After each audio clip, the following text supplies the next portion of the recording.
Trying to create a somber mood. Cheers on this Friday night by Candlelight.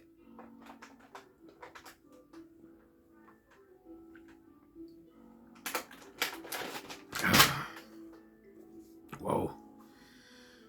So I just got done watching Before the Devil Knows You're Dead from 2007, directed by Sidney Lumet. Starring Philip Seymour Hoffman, bitch-made Ethan Hawke, Marissa Tits May,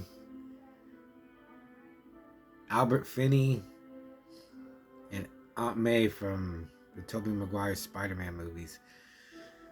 It was good, but yeah, if it didn't have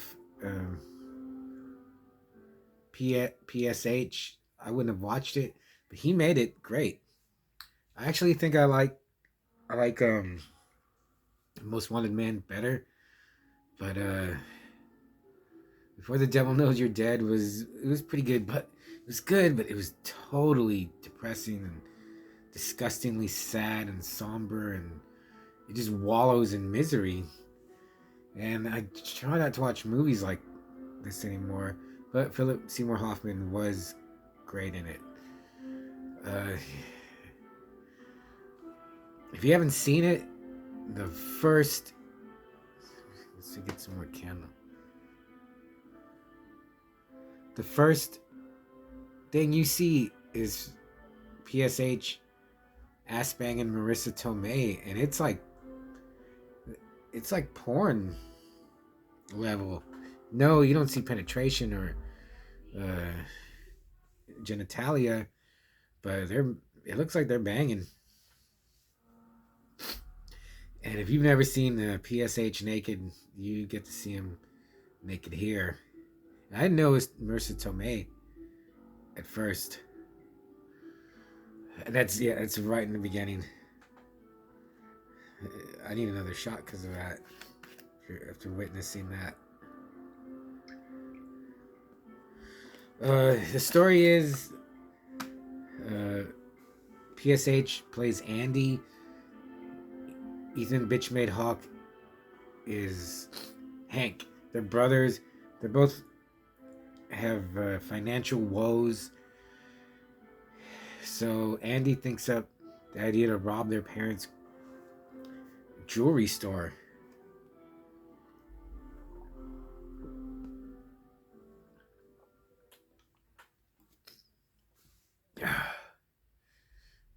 And so he gets Ethan to... Andy gets Hank to do it. He convinces him, like, just you'll do it by yourself. I can't be there. So Hank gets a friend to help him, and then he half chickens out, and his friend's like, "I'll do it." This is the very first thing you see. His friend goes in there, and he just winds up killing Hank and Andy's mom, and she blows him away. They kill each other. They didn't know their mom was gonna be there. It was just, a mix-up, like a twist of fate that she was there. And that just spirals and tumbles down a whole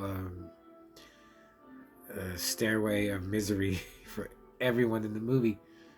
You get to see Marissa Tomei's breasts. She has better breasts than I thought.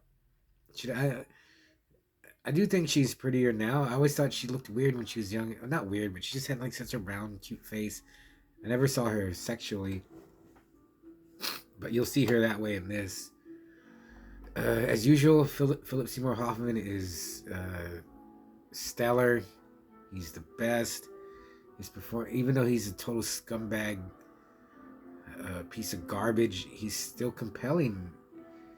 Everything I've seen him in, I guess he was just tapping into his addiction, which is really sad.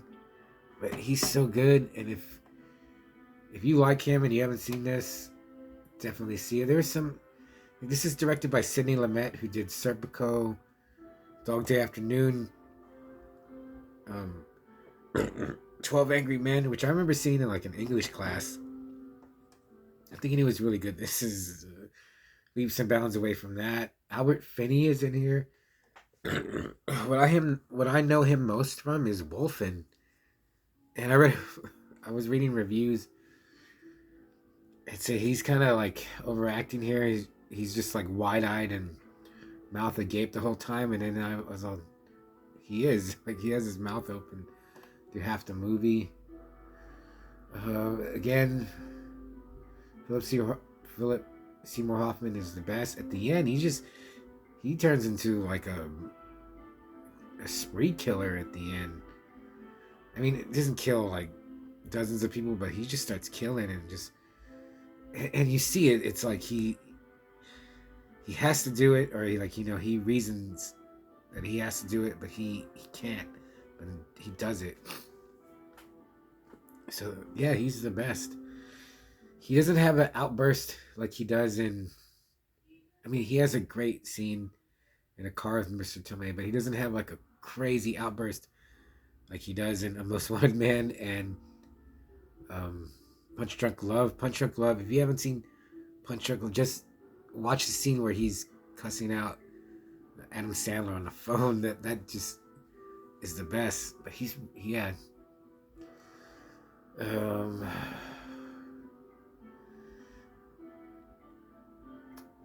I just yeah, I would give it 4 Manos Hands of Fate because of Philip. Yeah, because this is a movie I would never. If he wasn't in it, I would have no. And I actually remember watching the beginning of this, and I was like, I don't care about this kind of stuff.